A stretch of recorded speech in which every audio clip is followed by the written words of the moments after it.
할렐루야. 자, 우리 한번 같이 인사하겠습니다. 감사합니다. 사랑합니다. 승리하셨습니다. 아멘. 자, 오늘 우리는 드디어 요엘서에 들어왔습니다. 소선지죠. 우리 대선지를 다 마무리하고 소선제 시작은 호세아서인데 우리가 5일 초에 호세아 말씀 인도를 받았거든요. 그래서 바로 요엘서로 넘어왔습니다. 요엘이라고 하는 뜻은 주님은 나의 하나님이시다, 이런 내용을 갖고 있습니다. 자, 오늘 이 요엘서의 이야기도 역시 똑같습니다. 선지서들 내용들이 다 뭐로 시작하죠? 심판으로 시작합니다. 심판. 굉장히 무거운 내용들이 많이 남아 있고요.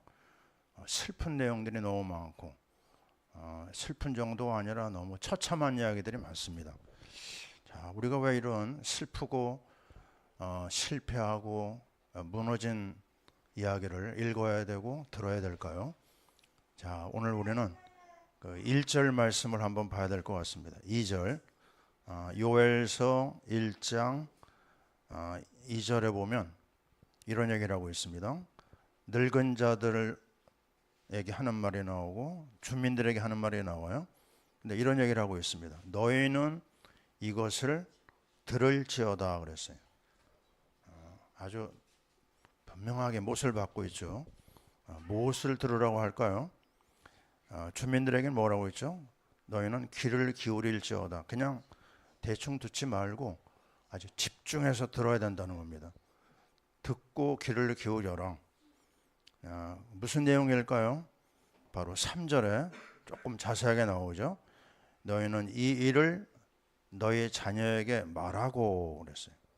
거기서 끝나지 않습니다. 그 다음 거 보세요. 너희 자녀는 누구에게요? 자기 자녀에게 말하고 그 자녀는 후세에게 말할 것이니라. 후세. 이건 뭘 얘기하는 거죠? 역사의 한 부분이 그 현장에서 끝나지 않는다는 거죠. 오고 오는 세대에 반드시 전해야 될 내용이다. 근데 바로 보면 나오지만요, 실패한 이야기입니다. 무너진 이야기요, 멸망한 이야기. 아니, 기쁜 소식도 많은데 왜 슬픈 이야기를 자꾸 전하라고 할까요? 이게 이스라엘 역사입니다. 우리가 아시는 대로 이스라엘 역사는요, 실패의 역사예요. 왜 실패의 역사를 우리는 배워야 될까요? 시행착오 거치지 말고 우리가 바로 하나님이 원하는 그 흐름 속에 들어가라, 이런 내용입니다. 우리는 이 사실을 마음에 담을 정도가 아니라 이 마음에다가 못을 박아야 돼. 절대로 우리가 겪었던 실패를 우리 후대에게 넘겨서는 안 된다. 그러기 위해서는요, 우리 생각과 마음에 하나님의 말씀을 심어야 되겠죠. 저희 가족은요, 어제 토요일 날 어린이집 운동회를 다녀왔어요. 그 어린이집이 규모가 크더라고요. 애들만 해도 한 100여 명 되는 것 같아요. 그러니까 부모님, 뭐 할아버지, 할머니 다 합치니까 몇백 명이 모여가지고 운동회 하는 그 현장을 보면서요, 참 너무 참 좋다. 너무너무 감사하고, 그 아이들이 뛰놀면서 또 그 부모들하고 같이 어울리는 걸 보면서 느낀 게 뭐냐면요, 아마 세상에서 가장 아름다운 것이 가정이 아닐까. 그래서 하나님이 세상을 만들 때요, 제일 먼저 뭘 하셨죠? 가정을 만드셨어요. 이 가정에서 모든 축복도 나오고 사랑도 나오고 또 말할 수 없는 은혜가 준비되어 있습니다. 그러니까 마귀는요, 어디를 건드릴까요? 가정을 건드립니다. 세상에서 제일 불쌍한 사람이 누굴까? 우리 안 사람한테 제가 그랬어요. 운동회 마치고 와서 부모가 없는 고아는 얼마나 힘들까? 예, 어릴 때부터 부모의 사랑을 보고 자라야 되는데 체험하고요. 그걸 못 느끼고 사니 얼마나 힘들겠습니까? 제가 한번 말씀드렸죠. 저 대학 선배가 학교를 졸업하면서 최우수상을 받았어요. 근데 그 선배가 나를 만나서 이런 얘기를 했습니다. 내가 지난밤에 밤새 울었다고 그랬어요. 왜 울었느냐? 이분은 6.25 때요. 빨치산, 북한 빨치산 의해서 부모가 학살을 당했어요. 부모 없는 아픔을 겪고 살았던 그 지난 세월들이 너무너무 가슴이 아파서 밤새 울면서 지냈다.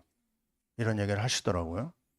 그 아픔, 그 고통을 누가 알겠어요? 당해보지 않은 사람 모르는 거죠. 근데 놀라운 소식이 있습니다. 부모가 없는 사람, 또 한부모만 있는 그런 가정, 괜찮은 길이 열렸어요. 그게 뭐죠? 하늘 아버지가 있습니다. 하늘 아버지가 이 모든 아픔을 다 품어주시고 해결의 길을 열어줬어요. 뭐라고 말씀하셨냐? 예수님이 나는 영존하는 아버지다 그랬습니다. 아멘. 전능하신 하나님이 나다. 나를 만난 자는 하나님을 만난 것이다. 저는 어제 그 운동회를 보면서 정말 가장 큰 축복은 가정을 갖는 것도 참 중요하지만 진짜 축복은 우리 주님과 더불어 구원의 축복을 누리는 것이다. 그런 결론을 내렸습니다. 하나님이 나와 함께하지 않는 삶, 그건 비극이거든요. 그건 저주거든요. 우리의 삶 속에서 가장 멋있는 날이 언제며 가장 축복된 날이 언제일까요? 주님과 함께 살다가 주님의 나라로 우리가 입성하는 것인 줄 믿습니다. 오늘도 우리는 하나님 앞에 이 아름다운 예배를 드리면서 슬픈 역사 속에 담겨져 있는 메시지를 좀 찾아야 될 것 같습니다. 오늘 다시 한번 얘기합니다. 후대들에게 이 일을 꼭 말해라. 왜 그렇죠? 그 하나님의 말씀, 언약을 상실한 결과가 무엇이냐? 1장 4절부터 나와요. 아무것도 남는 것이 없다. 돼지라고 하는 영화를 보면요. 그 메뚜기들이 중국 벌판을 휩쓸고 나가는데 아무것도 안 남았어요. 아주 싹쓸이합니다. 메뚜기가 그렇게 무서워요. 아프리카의 메뚜기도 그런 무서운 걸 보여준 적이 있는데요. 아무것도 남기지 않습니다. 여기 얘기하잖아요. 아무것도 남기지 않는다고 그랬어요. 팥종이가 남긴 것을 메뚜기가 먹고 메뚜기가 남긴 것을 너치가 먹고 너치가 남긴 것을 항충이 먹었거든. 아무것도 없습니다. 왜요? 하나님을 떠난 현장은 남는 게 없어요. 제가 늘 얘기하잖아요. 여러분 이거 하나는 기억하시기 바랍니다. 따라해 보세요. 하나님을 떠나면 국물도 없다. 제가 소련에서 직접 경험한 겁니다. 이렇게 거지가 될 수 있구나. 아무것도 없구나. 먹을 것이 없구나. 오늘 말씀이 그 내용입니다. 그래서 바로 이어서요. 또 뭐가 나오죠?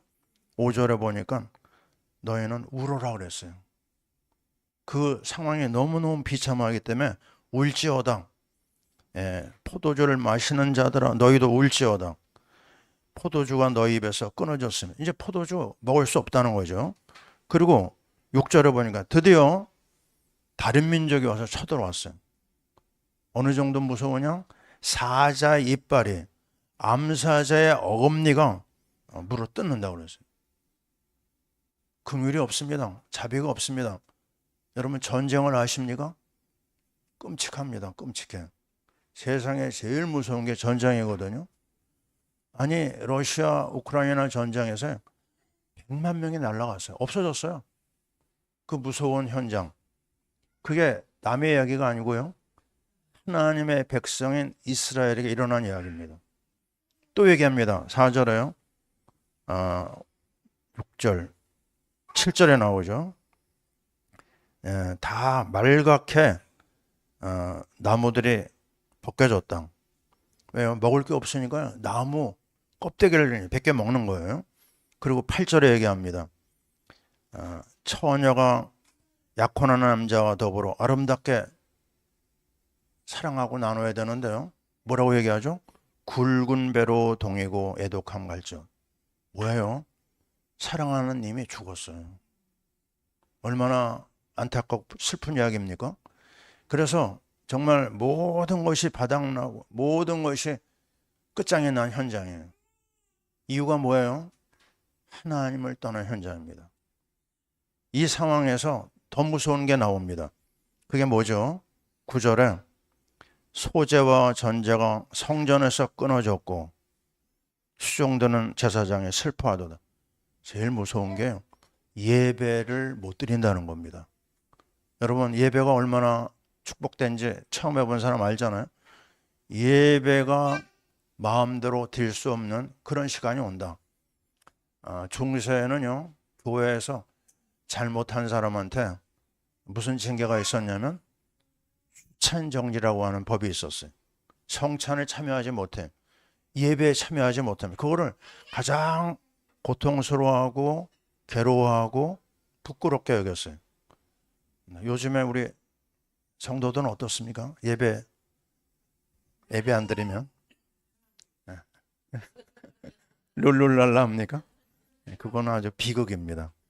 예배를 드릴 수 없는 것이 가장 큰 제약이었어요. 자, 그게요, 어떤 결과가 나오나 볼까요? 너무나 많아서 다 이야기도 어려운데요. 1장 10절부터 시작해가지고 20절까지가 몽땅 와장창 중창입니다. 아주 하나도 남기지 않고요. 예배 중단하면 일어나는 일이 10절부터 시작하죠. 자, 황무해진다. 토지가 마르고 곡식은 떨어지고 모든 것이 바닥났다. 11절 모든 땅의 소산이 없어졌어요. 밀과 보리가 없어졌습니다. 곡을 할지어다 슬퍼하라고 그랬어요. 12절에 또 얘기합니다. 포도나무도 무화과나무도 다 말라버렸어요. 근데 끝에 뭐라고 얘기했습니까? 사람의 즐거움이 말랐도다. 즐거운 일이 이제 없어졌어요. 끝장이 났습니다. 그리고 이어지는 말 보세요. 1장 13절에는요. 제사장들을 향하여서 울어라, 슬피 울어라 그랬습니다. 밤새도록 슬퍼하고 괴로워하라 이런 얘기가 나오고요. 자, 그 다음에 이어지는 말씀 또 보세요. 12절에 13절 지나서 14절에 보면요. 금식을 정해라. 성회를 소집하라. 뭐 이런 말씀들이 계속 나오는데 가장 중요한 거는 뭐냐? 15절에 보면요. 여호와의 날이 가까웠나니 그래. 그게 뭘까요? 여호와의 날은 심판의 날을 말합니다. 요엘서만 해도 한 5번 정도 나와요. 심판의 날. 우리 기독교인 입장에서 보면 이게 뭐냐면요. 재림의 날입니다. 재림의 날. 재림하게 되면 예수님이요.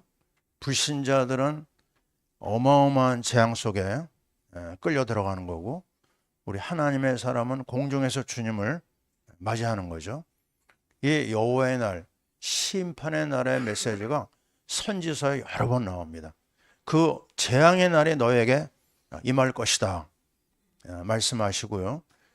그리고 나서 이어지는 말씀들을 보세요. 16절에 먹을 것이 끊어지고요.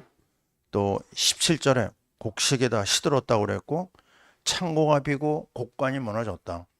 쌓을 음식도 없습니다. 그리고 18절 가축들이 울부짖고 양떼도 피곤하도다. 왜요? 먹일 꼴이 없어요. 가축들이 굶어 죽습니다. 19절 주께 부르짖으오니 풀을 살랐고 불꽃이 모든 나무를 살랐으면 아주 더 큰 비극이 온 땅에 막 화재가 나가지고요. 불로 재앙이 막 찾아온 걸 볼 수가 있습니다. 자, 그 다음에 이어지는 말 20절을 보세요. 들짐승까지도 헐떡거려오니 시냇물이 다 말라버렸고요. 들의 풀이 불에 탔음이니이다. 자, 이 엄청난 재앙이 2장으로도 이어져요. 2장 2절 보세요. 캄캄한 날이 임하고 거기에는 전무후무한 재앙이 찾아옵니다. 왜요? 강한 백성이 이르렀습니다. 악한 족속이 쳐들어와 가지고 아주 사정없이 짓밟고 있는 현장을 볼 수가 있는 것입니다. 그래서 우리는 오늘 또 얘기합니다. 왜 이 이야기를 계속 들어야 되느냐? 10절에도 얘기합니다. 2장 10절.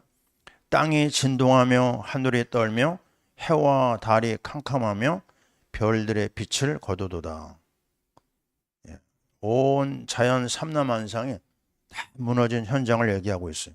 그러면서 11절 그의 군대 앞에서 소리를 지르시고 그의 진영은 힘이 크고 그의 명령을 행하는 자는 강하니 여호와의 날을 누가 당할 자가 있겠느냐. 자, 이러면서요 이 엄청난 재앙의 이야기를 계속 하고 있습니다. 자, 오늘날 우리는 참 힘든 시간들을 보내고 있어요.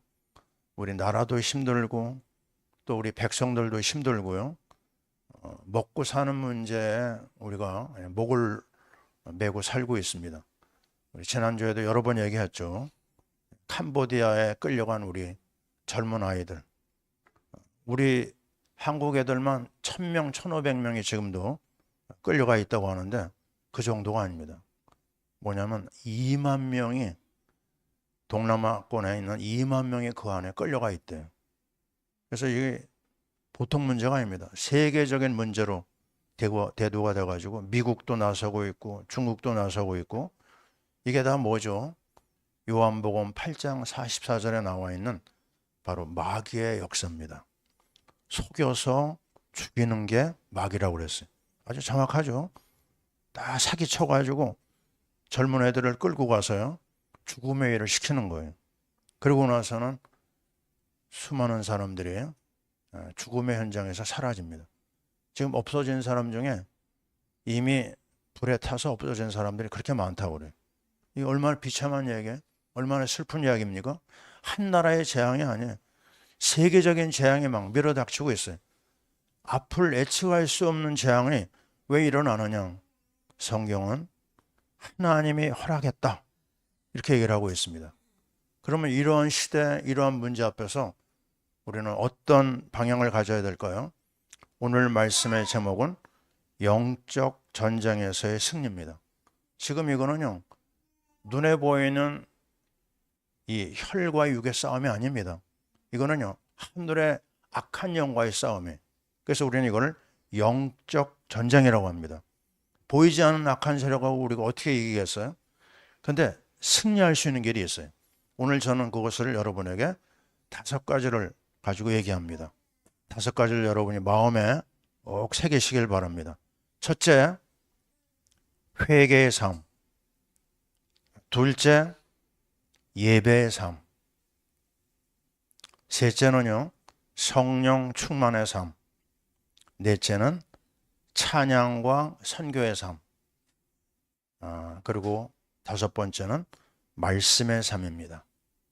자, 우리가 늘 듣던 거죠. 근데 이게 바로 우리가 평생 가지고 살아야 될 메시지예요. 근데 제일 먼저가 뭐라고요? 회개입니다. 회개. 자, 이 회개를 우리가 지금까지 들었던 이사야에서도 그랬죠. 에레미야에서 그랬죠. 에레미야가는 뭐 말할 것도 없고, 그 다음에 에스겔, 다니엘 계속 선지자들이요. 회개해라. 다 내려놓고 하나님 앞에 빨리 와라. 빨리 하나님 앞에 돌아와야지만 너희들이 살 수 있다. 그 이야기들이 반복해서 계속 나왔어요. 오늘도 그 메시지는 우리에게도 해당이 되는 겁니다. 자, 왜냐면요, 그 유다의 현재 상황이 재앙이 막 밀어닥쳤고요. 그 재앙이 상상할 수 없는 전무후무한 재앙이었거든요. 크고 두려운 여호와의 날이 임하고 있다. 이렇게 얘기를 하고 있습니다. 그래서 해결할 수 있는 길이 뭐라고요? 오늘 요엘서 말씀에 얘기하잖아요. 12절에 2장 12절에 뭐라고 얘기하죠? 금식하라고 그랬어요. 왜 금식하라고 할까요? 금식하면 기력이 떨어집니다. 나중에 보면 정말 내가 내 생각대로 움직이질 못해. 금식해서 알잖아요. 그죠? 그래서 너의 힘을 다 빼라는 겁니다. 네가 할 수 있는 게 없다. 너는 이제 죽은 자다. 하나님 앞에 생명 걸고 나가라. 그런 의미가 있습니다. 금식 속에요. 금식하며 뭐라고 얘기하죠? 울으라고 했어요. 울어. 예? 억지로라도 울어라. 잘 울으면 안 나오면 가짜 눈물이라도 흘려라. 그리고 옷을 찢으라고 그랬어요. 왜요? 이 마음을 찢어야 되는데 잘 안 되면 옷이라도 찢으면서 회개 속으로 한 발자국 더 나가라고 하는 것입니다. 그러면서 또 얘기하죠. 또 애통하라. 마음을 다하여 내게로 돌아오라. 네가 살 길은 뭐냐? 하나님께 오는 길이다. 이스라엘이 살 길이 뭐냐? 하나님께 오는 것이다. 우리 대한민국이 살 길이 뭐냐? 하나님께 돌아오는 것이다. 우리 윤석열 대통령이 지금 우리 안양에 있는 거 아시죠? 그죠? 구치소에 있습니다. 서울 구치소. 그 안에서 지난주에 나온 그 간증문을 봤는데요. 이 1.9평의 작은 깜방이 나에게는 기도처다. 그런 고백을 썼더라고요. 그러면 됐다 그랬습니다. 하나님이 그 높은 대통령 자리에서 끌어내가지고요. 밑바닥에 바닥으로 떨어뜨리고 갖은 모욕과 수치를 다 당하게 하는 거, 이거를 깨닫게 합니다. 아멘이죠? 그거 깨달으면 된 겁니다. 그거 깨닫지 못하면요, 아무 소용이 없어요. 우리의 삶에서 뭔가 브레이크가 걸렸어요? 지금 뭔가 여러분의 삶에 마음대로 안 되는 게 있습니까? 왜 원치 않는 어려운 일이 났습니까? 그거는요, 딱 하나입니다. 다른 거 말고 하나님께 돌아오라. 부모들은 아이를 키우면서 그 느끼잖아요. 굉장한 무기력을 느껴요. 이 사랑하는 자녀를 내가 아무렇게 애를 써도 안 되는구나. 그건 뭘 말하는 거죠? 하나님의 메시지입니다. 빨리 정신 차리고 하나님 앞에 나와라. 하나님의 자녀를 통해서 메시지를 항상 주시거든요. 그때 정신 차려야 됩니다. 근데 정신 못 차리면요, 또 다른 게 기다려요. 오늘 말씀도 그 내용입니다. 빨리빨리 회개해라. 마음을 찢어라. 하나님께 돌아와라. 자, 여러분 회개가 뭔지 알잖아요. 회개는 바로 하나님의 거룩하심에 참여하는 겁니다. 하나님은 공의와 사랑이라고 하는 두 가지 손이 있어요. 공의는 뭐죠? 죄를 보면 용납을 못해요. 죄를 보면요, 돌격가 앞으로 해가지고 박살을 내야 됩니다. 공의가 그렇게 무서운 거예요. 그런데 공의 말고 뭐가 있냐면 사랑이 있어요. 이 사랑은요, 모든 것을 용서하려고 하는 하나님의 마음입니다. 근데 이 두 가지가 어디에서 완벽하게 답이 나오냐면요, 예수 그리스도의 십자가입니다. 십자가에서 하나님의 공의가 만족되고 십자가에서 하나님의 사랑이 만족이 되는 거예요. 그래서 오늘도 우리는 십자가 앞을 향하여 나아갑니다. 오늘도 우리는 그리스도의 십자가 아래 내려가서 그 안에 있는 하나님의 공의로 내 자신이 죽어나가는 거예요. 대신 주님이 죽은 거죠. 그리고 주님의 사랑을 내가 받아들이는 거예요. 이것을 깨달은 바울은 뭐라고 얘기합니까? 나는 그리스도와 그의 십자가에 못 박힌 것 외에는 아무것도 알지 아니하기로 작정했다. 고린도전서 2장 2절이잖아요. 오늘도 우리는 십자가에 담겨져 있는 그 사랑, 그 공의, 그 은혜, 그 앞으로 달려나가는 거예요. 그거에 바로 회개입니다. 그것만이 우리 자신이 하나님 앞에 은혜를 입고 하나님의 축복을 회복하는 길이에요. 저는 이사야 53장 5절을 매일 한 번씩 암송을 합니다. 그가 찔림은 우리 허물 때문이요, 그가 상함은 우리의 죄악 때문이라. 그가 징계를 받음으로 너희가 평안을 누리고 그가 채찍에 맞음으로 나음을 입었도다. 뭐예요? 십자가입니다. 주님의 희생입니다.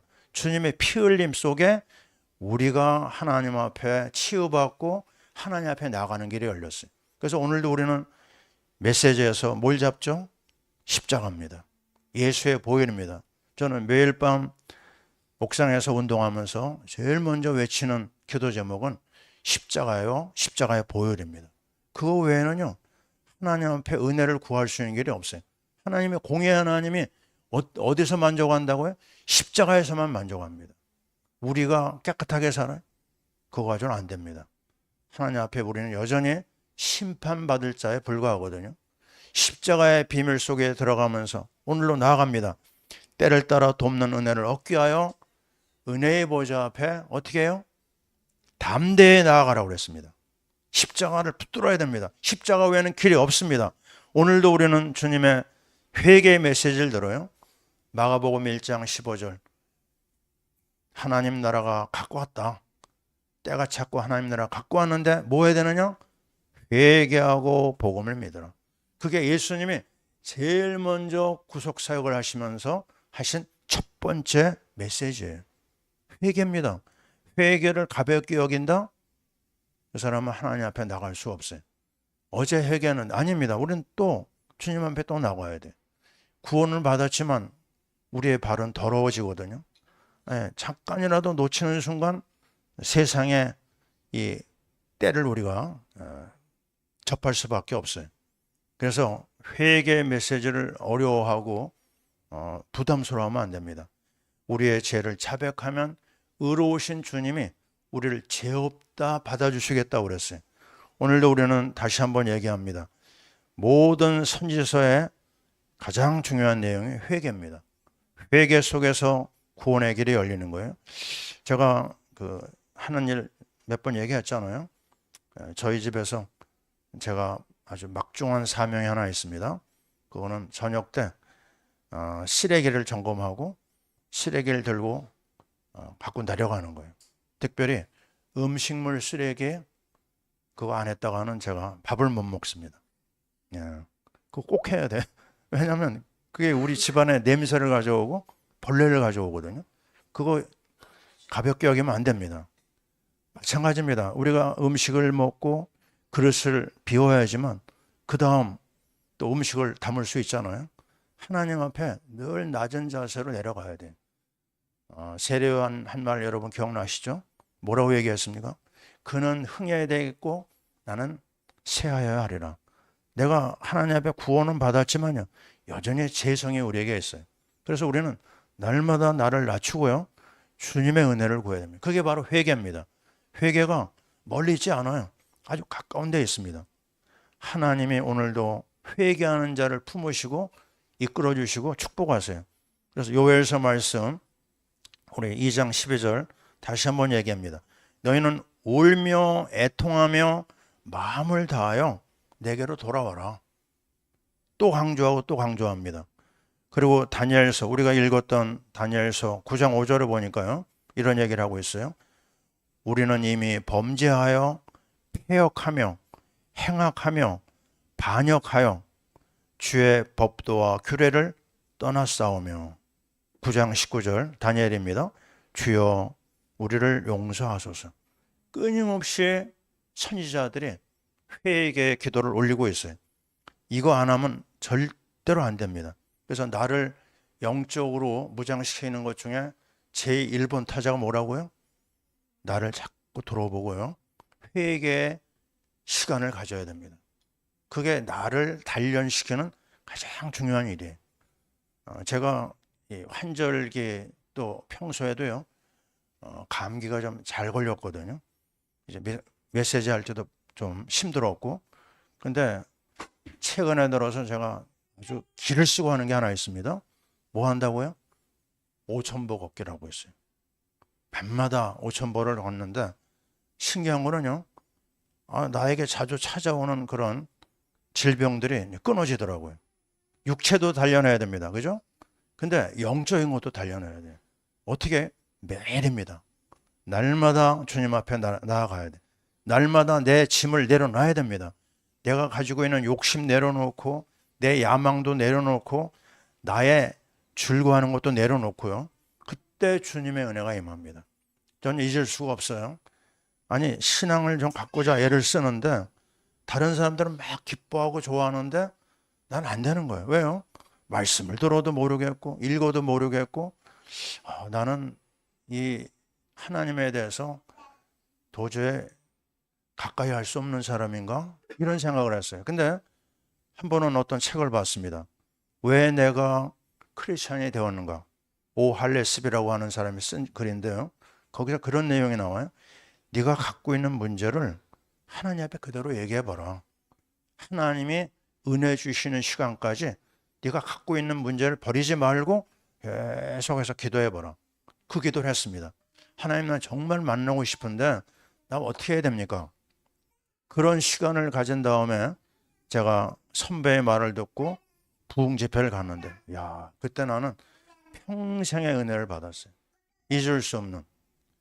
딱 목사님이 서가지고 메시지를 하는데 당신들은 하나님의 말씀을 읽지 않는 것이 얼마나 큰 죄인 줄 압니까? 그냥 평범한 말이잖아요. 근데 나한테 그게 뭐가 날라오더니 빵 때렸어요. 그 순간 나도 알지 못하는 눈물이 막 쏟아지더라고요. 그리고 내 입에서 뭐가 나오느냐? 하나님, 내가 죄인인 걸 몰랐습니다.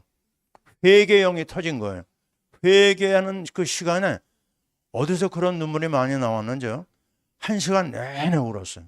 내가 죄인인 것, 하나님 앞에 나갈 수 없는 죄인인 것을 이제 알았습니다. 하나님, 나 받아주세요. 그리고 집회는 끝나고 목사님의 기도를 받고 내가 딱 일어서는데요. 이럴 수가 있어요? 잊을 수가 없습니다. 성령 충만이라는 걸 그때 알았어요. 내 속에 믿음이 꽉 찼고요. 하나님이 꽉 찼고요. 기쁨이 막 솟아오르고요. 내 입에서는 내가 알지 못하고 배운 적도 없는 찬송이 쏟아지고요. 내 눈에 보이는 모든 것이 아름다워요. 사람도 아름답고 하늘의 별도 아름답고요. 그리고 내 다리는요 막 춤을 추는 거예요. 아니, 내가 왜 이러지? 춤이 나오더라고. 너무 기뻐가지고. 사랑하는 성도 여러분, 어디서요? 회개에서 시작됩니다. 하나님의 은혜를 회개를 통해서 받을 수가 있어요. 우리는 오늘 회개의 삶이라고 하는 이 첫 번째 과제에서 내 자신을 완전히 내려놔야 돼. 주여, 나를 불쌍히 여겨 주옵소서. 나를 새롭게 하여 주옵소서. 나로 하여금 새로운 세계 속으로 나를 인도해 주옵소서. 이게 시작입니다. 그러면서 우리는 하나님 앞에 중요한 말씀을 듣습니다. 13절에 그는 은혜로우시며, 2장 13절이죠. 자비로우시며 노하기를 더디하시며 인애가 크시사 뜻을 돌이켜 재앙을 내리지 아니하시나니. 아멘이죠. 이 자비가 풍성하고 은혜가 풍성하신 주님 앞에 무엇으로요? 회개를 통해서 나갈 수 있습니다. 이 은혜가 우리에게 계속될 줄 믿습니다. 아멘. 두 번째입니다. 자, 예배의 삶. 한번 따라해 보세요. 예배의 삶. 오늘 2장 15절에 나오잖아요. 뭐라고 나옵니까? 너희는 시온에서 나팔을 불어. 사람들한테 알리라는 거죠. 거룩한 금식일을 정하고, 따라해 보세요. 성회를 소집하라. 거룩한 집회를 예배 속에 들어가라는 겁니다. 예배에 참여하라는 겁니다. 집에서도 예배 드려도 되죠. 그러나 하나님이 기뻐하는 하나님의 자리에 여러분이 마음과 몸을 묶어서 참여하는 겁니다. 소집하라. 명령입니다. 이거는 내가 양보할 수 있는 게 아닙니다. 반드시 그 집회에 참석을 해라. 근데 어느 정도인가 보세요. 16절에 봅니다. 백성을 모아 그 모임을 거룩하게 하고. 모든 백성들은 다 나와라. 한 사람도 외 없이. 두 번째 뭐예요? 장로들을 모으며 믿음의 비밀이 있는 사람들을 모이고, 두 번째요, 어린아이와 젖 먹는 자를 모으며. 이게 중요합니다. 어린아이가 뭘 알아요? 우리 시연이가 뭘 알겠어요? 우리 엄마 뱃속에 있는 사순이가 뭘 알겠어요? 그런데 어린아이가 나오라고 그랬어요. 젖 먹는 아이, 아무것도 하지 못하죠. 우리 시연이는 지금 막 노래 부르고 있습니다. 저게 뭔지 아십니까? 하나님하고 통하는 시간이에요. 전에 우리는 뭘 몰랐냐면 어린아이들이 예배 시간에 오면요 쫓아냈어요. 예배 방해한다고. 근데 그게 굉장히 잘못된 겁니다. 어린아이의 영혼이 있는데 어른들은 성경 공부를 잘 안 했어요. 여기 분명히 얘기하잖아요. 젖먹이도 오게 하고 어린아이도 모으라고 그랬어요. 여기에 뭘 얘기합니까? 저 어린 심령에도 영혼이 있는 거예요. 그 영혼이 안 듣는 것 같죠? 듣습니다. 자, 그 어린아이가요, 그 영혼을 통해서 하나님과 만나려고 하는 그 간절한 영이 있다는 거 우리 잃어버리면 안 됩니다. 그래서 우리는 그런 얘기 하죠. 처음에는 아이들 때문에 예배 방해되지 않느냐? 아니더라고요. 여기 와서 떠들어도 괜찮고 돌아다녀도 괜찮고 하나님의 은혜 속에 접할 수 있는 기회를 반드시 만들어요. 왜요? 예배가 그 정도로 중요합니다. 예배 속에서 하나님의 모든 걸 얻을 수가 있어요. 그래서 예배에 놓치는 것을 땅을 치고 통곡해야 됩니다. 예배 속에 이 축복을 회복하자.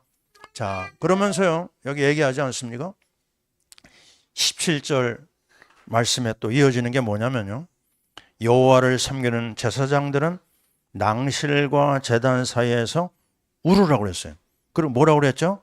여호와여 주의 백성을 불쌍히 여기소서. 불쌍히 여기소서.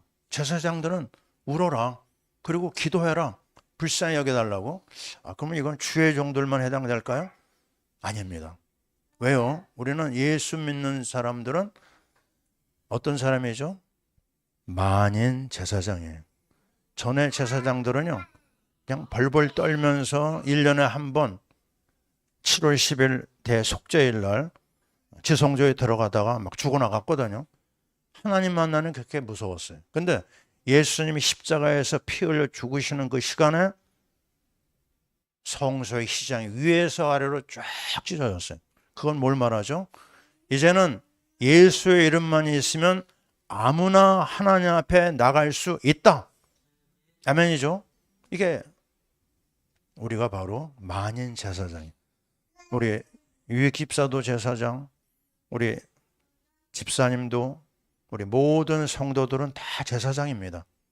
만인 제사장, 잊어버리면 안 됩니다. 그래서 이 제사장의 기도 속에 우리가 봐야 될 게 뭐냐면, 이 기도를 하고 났는데요, 예배드리고 이 하나님 앞에 나왔는데 일어난 일 보세요. 아주 놀라운 일이 일어납니다. 18절부터 나옵니다. 이 제사장의 기도를 하나님 받으시고 뭐라고 했죠? 18절에 뭐라고 그랬어요? 하나님이 자기 땅을 그냥 사랑하시지 않고 뭐라고 해요?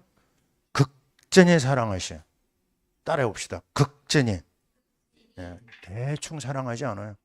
예배드리고 하나님 앞에 정말 불쌍히 여겨달라고 하는 기도를 했는데 극진하게 사랑하시고 그의 백성을 불쌍히 여기실 것이라. 이게 축복입니다. 우리 하나님 앞에 잘했다고 할 만한 일 못했거든요. 근데도 우리를 불쌍히 여겨요. 이게 답이 아니고 뭡니까? 자, 19절에 보세요. 이제 그동안 끊어졌던 곡식, 세포도주, 기름을 주겠다. 그리고 너희가 나라들 가운데 욕을 당하지 않게 해주겠다. 아멘이죠. 그리고 20절에 보세요. 그 쳐들어왔던 북쪽 군대를 어떻게 한다고요? 멀리 떠나게 만들겠다. 야, 얼마나 감사합니까? 그 악한 세력들이 떠나가고요. 하나님의 큰 일이 나타납니다. 구원의 역사죠. 그리고 또 이어서 뭐라고 나오죠? 21절에 여호와께서 큰 일을 행하셨습니다. 두려워하지 말고 기뻐하며 즐거워하라. 야, 이게 예배 한번 드렸는데요, 이런 대박이 나타난 겁니다. 그리고 이어서 또 뭐가 나오죠? 22절에 들짐승들아 두려워하지 마라. 이제는 들짐승들까지 먹입니다. 들의 풀이, 나무가 열매를 맺으며 무화과나무, 포도나무가 열매를 내는 겁니다. 23절 기쁜 소식이 들립니다. 시온의 자녀들아, 하나님의 자녀들이죠. 너희 하나님 여호와로 말미암아 기뻐하며 즐거워하라. 너희를 위하여 비를 내려는데요, 이른 비와 늦은 비를 아주 적당하게 보내줄 거다. 비가 때에 맞춰서 와야 되잖아요. 봄에 비가 많이 와야 되잖아요. 가을에 비가 많이 오면 어떻게 돼요? 그의 농사 끝장납니다. 지금은 비가 끝이고요, 아주 따가운 태양빛이 있어야 되잖아요. 예, 정확하게 하나님께서 피로를 채우는 걸 말합니다. 그리고 4절에 밀이 가득해요. 새 포도주와 기름이 넘칩니다. 25절 큰 군대, 황충, 팥중이 와서 먹어버린 거 있잖아요. 내가 다 보상해 주겠다. 세상에 이런 복이 어디 있어요? 잃어버린 거 그거 다 잊어버려라. 더 좋은 걸 주겠다고 그랬어요. 그리고 또 얘기합니다. 26절에 보니까요. 또 얘기합니다. 아까 먹을 거 줬다고 그러잖아요. 또 줍니다. 풍족히 먹고 놀라운 일이 일어나고요. 너희는 이제 하나님의 이름을 찬송할 것이며 영원히 수치를 당하지 아니하리로다. 27절은 대박입니다. 뭐라고 얘기하죠? 이스라엘 가운데 있어 너희 하나님 여호와가 되고, 할렐루야, 하나님이 우리 하나님이 되는 겁니다. 그리고 얘기하죠. 내 백성이 영원히 수치를 당하지 아니하리로다. 아멘. 이거면 또 다른 거 필요할까요? 필요하지 않습니다. 어디서요? 회개하고 예배 속에 들어갈 때, 하나님 앞에 불쌍히 여기는 기도를 할 때 이 모든 축복이 우리에게 돌아오는 것을 말씀하고 있습니다. 자, 우리는 다시 한번 우리 주님 앞에 찾아온 맹인거지 바디메오의 그 부르짖음을 들어야 돼요. 마가복음 10장 47절에 이런 말이 있습니다. 다윗의 자손 예수여 나를 불쌍히 여기소서. 한번 따라해 볼까요? 나를 불쌍히 여기소서. 근데 제자들이 시끄러우니까 막 막았거든요. 그때 예수님 어떻게 했죠? 데려오라고 합니다. 그리고 마음의 소원을 물어보고 그의 눈을 열어주는 장면을 볼 수가 있어요. 지금 하나님 앞에 나갈 만한 여건도 안 되고 자격도 안 돼요. 우리는요. 그러나 한 가지는 뭐죠? 다윗의 자손입니다. 예수입니다. 예수의 이름만 가지고 주님 앞에 나가는 거예요. 벼룩도 낯짝이 있냐 뭐 이런 말이 있잖아요. 하나님 앞에 나갈 만한 모든 게 준비 안 돼도 괜찮습니다. 예수의 이름 가지고 나가면요, 하나님이 풍성함으로 함께 하신 줄 믿습니다. 요한복음 10장 10절 뭐라고 말씀하시죠? 자, 우리 주님이 우리에게 약속하신 겁니다. 나는 양으로 생명을 얻게 하고 어떻게 해요? 더 풍성히 얻게 하랍니다. 주님은 풍성한 걸 좋아하십니다. 이 풍성한 생명 우리가 누려야 될 축복이죠. 자, 그래서 첫째 회개, 둘째 예배와 기도, 셋째입니다. 따라해 보세요. 성령 충만의 삶. 사실 이게요, 요엘서의 요절입니다. 2장 28절이죠. 제가 읽습니다. 그 후에 내가 내 영을 만민에게 부어주리니 너희 자녀들이 장래일을 말할 것이며 너희 늙은이는 꿈을 꾸며 너희 젊은이는 이상을 볼 것이며. 요엘서 하면 이 말씀 하나가 대표로 나타나죠. 그래서 사도행전 2장에 베드로가 설교할 때 이 말씀을 인용했습니다. 왜요? 그 오순절 성령 강림이 이 말씀의 응답으로 나온 게 바로 사도행전 2장입니다. 자, 우리 신앙생활이 예수 믿고 은혜 받는 차원에서 머물면 안 됩니다. 어디까지 가야 되죠? 우리 주님이 마지막 하신 말씀 기억나죠? 사도행전 1장 8절입니다. 거기까지 들어가야 돼요. 그게 뭐예요? 오직 성령이 너에게 임하시면 권능을 받는다고 그랬어요. 이게 우리가 가져야 될 가장 중요한 기도 제목. 다른 기도 다 못해도요, 1장 8절의 성령 충만이 매일 드려야 될 기도예요. 왜 그렇죠? 그거는 세계 선교라고 하는 하나님의 지상 명령, 하나님의 소원을 이루는 반드시 거쳐야 될 과정입니다. 성령 충만하지 않으면요, 하나님의 뜻을 이해도 못하고 하나님의 역사에 쓰임받지도 못해요. 우리는 왜 모였습니까? 선교 때문에 모였어요. 그렇다면 우리에게 있어야 될 가장 중요한 거는 회개를 거치고 예배를 거치고 어디까지요? 성령 충만의 자리까지 올라가야 돼요. 성령 충만 아니면 우리는 하나님 앞에 쓰임 못 받습니다. 성령 충만 안에 모든 답이 다 있어요. 모든 해결이 다 있습니다. 오늘도 우리는 가장 중요한 이 성령 충만의 삶 속에 들어가기 위해서 하나님이 어떤 일을 행하시느냐? 보세요. 2장 18절부터 27절까지는 육신적인 복, 물질적인 복을 많이 얘기하셨어요. 그런데 28절에서 32절까지는 철저하게 영적인 복입니다. 철저한 겁니다. 이 영적인 복을 놓치는 날에는요, 그냥 복 받고 끝나는 삶이 되는 거예요. 많은 사람이 여기에 머물러 있습니다. 그러나 우리는 28절로 매일같이 점핑에 들어가야 돼요. 그 안에 뭐가 있습니까? 자녀들이 있고 늙은이가 있고 젊은이가 있어요. 근데 잘 보세요. 늙은이한테는 뭐라고 얘기하셨죠? 꿈을 꾸며 그랬어요. 자, 이게 꿈을 꾼다는 게 뭘까요? 지금 늙은이들은 너무너무 저주 재앙 가운데 있었거든요. 근데 이제는 어떤 일이 벌어지죠? 이 저주가 무너지는 시간이 온다. 그 꿈을 꿔라. 그게 뭐죠? 제사장 그리스도입니다. 왜냐하면 제사장 그리스도는요, 모든 저주를 끝내버리신 분이에요. 나무에 달린 자마다 저주 아래 있느냐. 십자가에서 우리의 죄와 저주를 끝내버렸어요. 그래서 제사장 그리스도를 붙잡아라. 우리가 해야 될 일이요. 그 다음에 또 뭐라고 그랬죠? 자녀들 얘기합니다. 자녀들은 장래일을 말할 것이며 미래를 얘기합니다. 미래가 뭔지 여러분 아시잖아요. 바로 선지자 그리스도예요. 선지자 그리스도가 하나님 만나는 길을 열어주고 또 우리의 미래에 대해서 방향을 잡아줍니다.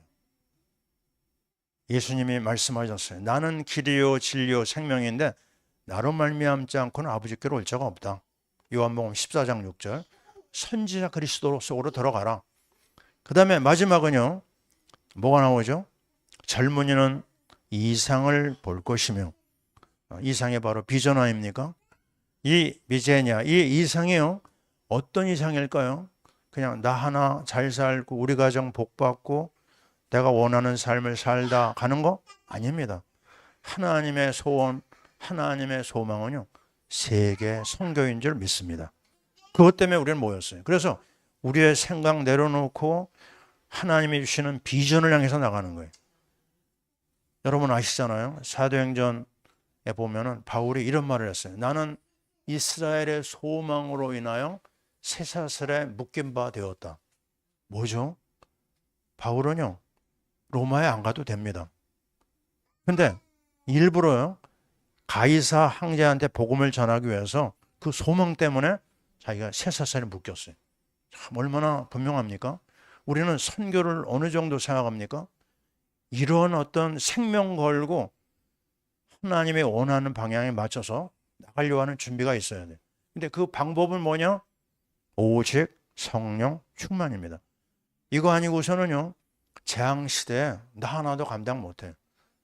이제 우리는 하나님 앞에 또 매달립니다. 주여, 나를 성령으로 충만케 하옵소서. 성령의 사람이 되게 하옵소서. 생각과 마음속에 성령의 역사를 따라가게 하옵소서. 이 분명한 성령 충만, 자, 우리가 오늘도 붙잡고 기도해야 될 줄 믿습니다. 자, 이제 네 번째입니다. 네 번째는 따라해 보세요. 찬양의 삶. 선교도 포함되긴 하지만요. 3장 12절을 보세요. 12절 같이 읽겠습니다. 민족들은 일어나서 여호사밧 골짜기로 올라올지어다. 내가 거기에 앉아서 사면의 민족들을 다 심판하리로다. 자, 이 한 절의 말씀에는요, 찬양도 있고 선교도 있고요. 또 여기에 하나님의 엄청난 비밀이 있습니다. 왜 그럴까요? 여호사밧을 아십니까? 여호사밧 하면 뭐가 떠오르죠? 여호사밧 골짜기로 올라가라고 하는 이유는 역대하 20장의 말씀에 보면, 자, 이 이스라엘 백성이, 유다 백성이요, 모압하고 암몬하고 이제 전쟁이 시작되거든요. 근데 여호사밧 왕이 무슨 메시지를 던졌냐면, 그 유다 백성들을 향해서, 잘 들어보세요. 너희는 여호와를 신뢰하라 그랬어요. 첫째. 둘째, 너희는 선지자를 신뢰하라. 그리고 세 번째는 찬양대를 조직해서 찬양하라. 세 가지 잘 보세요. 하나님 신뢰하고 하나님의 종을 신뢰하고 세 번째는 찬양을 해라. 이 메시지를 했는데 정말 전쟁터에서 레이지파들이 찬양대를 가지고 나갑니다. 그때 외친 찬양의 내용이 뭐냐면 여호와께 감사하세 그의 인자가 무궁합니다. 이런 내용이었어요. 그랬더니만요 모압만 저 상대방 적진에서 자기들끼리 싸움이 벌어져가지고 싸우지 않고 그냥 무너져 버렸어요. 승리가 누구예요? 유다의 백경에 돌아온 겁니다. 자, 우리는 여기서 뭘 보게 되죠? 모든 백성들은 여호사밧 골짜기로 모이라고 그랬어요. 그건 뭘 말하죠? 우리가 이 시대, 이 엄청난 어려운 시대를 통과하기 위해서는 뭘 해야 됩니까? 하나님을 찬양해라. 아멘이죠? 하나님을 찬양해라. 너희가 호흡이 있느냐? 호흡이 있는 자들은 여호와를 찬양하라. 너희들이 아직 생명이 있느냐? 입을 열어 찬양해라. 김알란 박사가 유언을 남긴 말, 유명한 말이 있죠. 나를 위해서 슬픈 장성곡 부르지 마라. 힘찬 찬양을 불러달라고 그랬어요. 찬양 속에서 나는 하나님 나라에 입성한다. 자, 이 땅을 어떻게 살아요? 찬양해야 됩니다. 뭐 별의별 일이 다 일어나요. 그러나 여러분 다 내려놓고요. 어떻게 해요? 찬양 속에 들어가요. 억울한 일 만났어요? 찬양하세요. 슬픈 일 만났어요? 찬양하세요. 감당하기 어려운 시험거리가 있어요? 찬양하세요. 제가 늘 강조하잖아요. 제 몸에 폐병이 와가지고 정말 이 약을 써도 안 되고요. 마지막 시간을 기다리는 것처럼 피는 토하는데 안 되는 겁니다. 그때 제가 찬양에 대한 간증을 하나 봤어요. Praise the Lord anyhow. 그 한마디가 잊혀지지 않습니다. 미국 사람이 쓰는 간증인데요. 너 어찌하든지 찬양해라. 찬양하면 길이 열린다는 거예요. 그래서 저도 그걸 딱 붙잡고요. 그날부터 찬송을 하루에 30곡, 40곡, 50곡을 불렀어요. 어떤 일이 일어나는 줄 아세요? 피가 멈춰지고 정말 기적이 일어나더라고요. 지금도 그 감격이 잊혀지지가 않아요. 근데 내가 속했던 그 미8군 부대에 일어났던 일이 잊혀지지 않습니다. 뭐가 일어났느냐? 미군하고 같이 막사를 썼는데요. 미군들이 양색실을 데려오는 거예요. 밤마다 데려오는데 베럭스가 칸막이가 두껍지 않잖아요. 그냥 별별 일이 다 일어나요, 그 안에. 근데 이걸 보고 있던 카슈자들이 뭘 하겠어요? 그 젊은 혈기에 미군들이 하는 걸로 그대로 따라하네. 막 여자들 데리고 들어오는 거예요. 그 부대 막사가 뭐예요? 음란의 소굴이 되는 겁니다. 근데 문제는 뭐냐? 나도 이상해지는 거예요. 야, 이게 내 자신의 믿음마저 흔들리는 거예요. 그때 제가 한 일이 뭐냐? 내 밑에 있는 2등병, 1등병이죠. 김팔렬이라고 하는 이름도 특별합니다. 팔렬이를 데리고 내 방에서 찬양을 하기 시작했어요. 하나님을 찬양하고 복음송도 부르고 찬송하고 흑암을 꺾는 기도를 하는데 와, 어떤 일이 일어나는지 아세요? 내가 살아났어요. 또 그 막사에 어둠의 음란의 영이 떠나는 걸 난 봤습니다.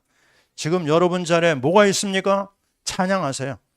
찬양을 통해서 바울과 실라가 빌립보 감옥에서 일어난 일 알잖아요. 옥문이 열렸어요. 지진이 나가지고. 그리고 거기서 간수장 가족이 구원을 얻습니다. 찬양할 때 기적이 일어나고 찬양할 때 구원의 역사가 일어납니다. 여러분 가정에 지금 안타까운 일이 있어요? 다 내려놓고 찬양으로 들어가세요. 거기서 하나님의 구원 역사, 거기서 선교의 역사가 이어지는 줄 믿습니다. 자, 보세요.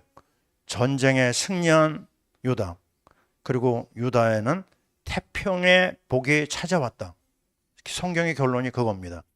오늘도 우리는 하나님을 찬양합니다. 이제 마지막 5번째입니다. 따라해 보세요. 말씀의 삶.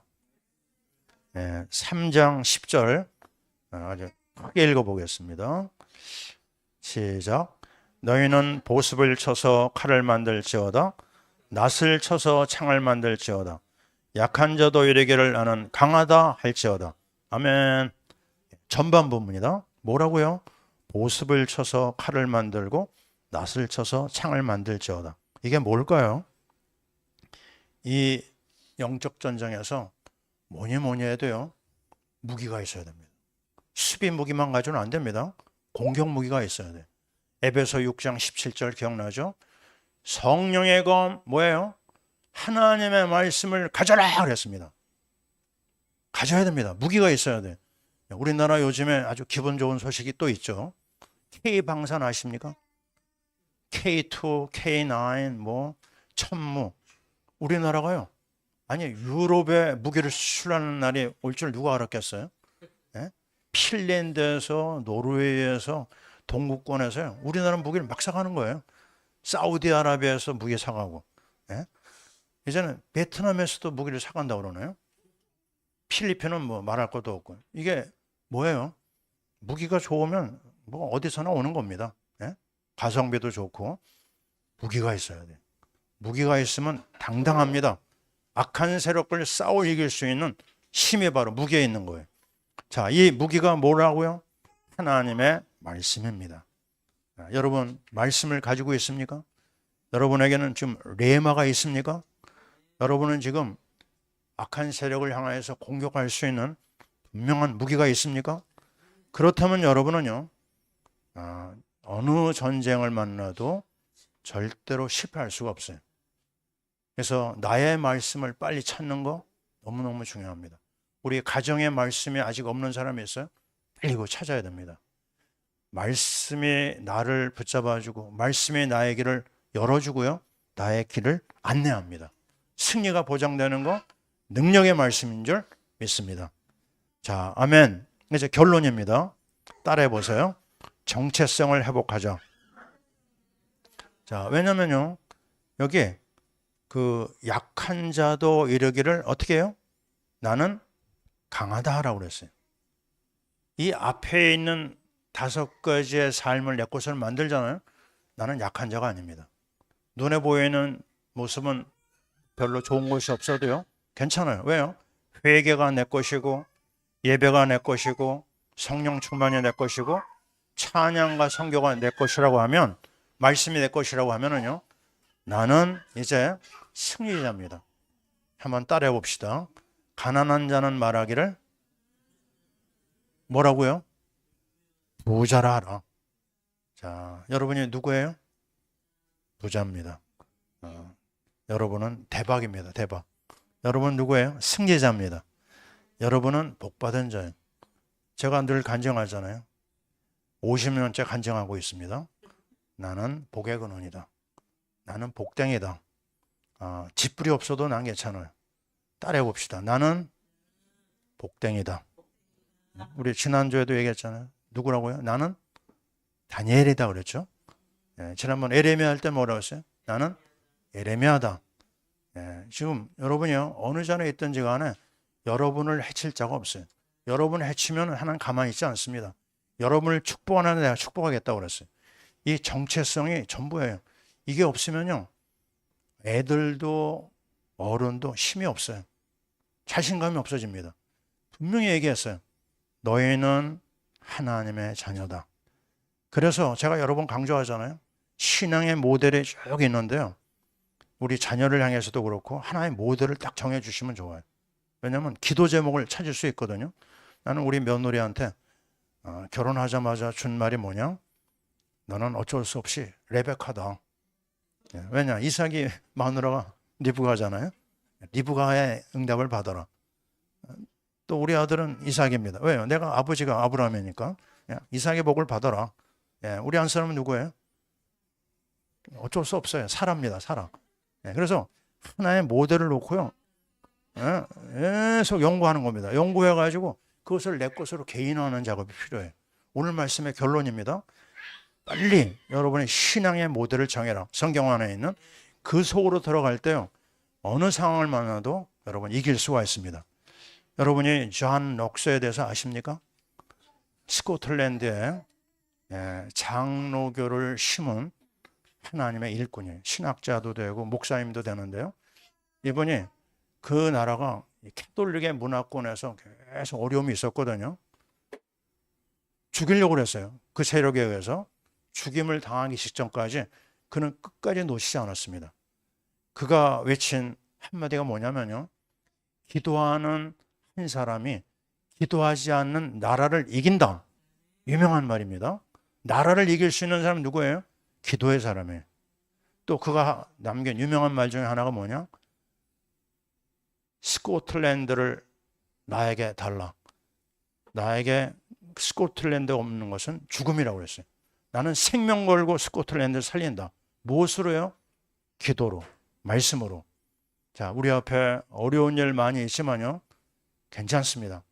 카톨릭을 이긴 루터의 예가 있고요, 이 카톨릭을 이긴 이 존 낙스의 이야기가 있습니다. 자, 우리 앞에 수많은 이상한 일이 일어나지만 우리는 승리자입니다. 약한 자도 강하다고 말하고요, 지금 무너진 자도 나는 일어난 자라고 얘기하고요, 우리 집안이 내놓을 거 없어요? 그래도 우리 집안이 최고입니다. 아멘이죠?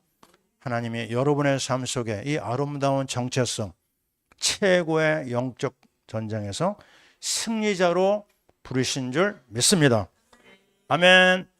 자, 우리 기도하겠습니다. 할렐루야. 하나님 감사하고 감사합니다.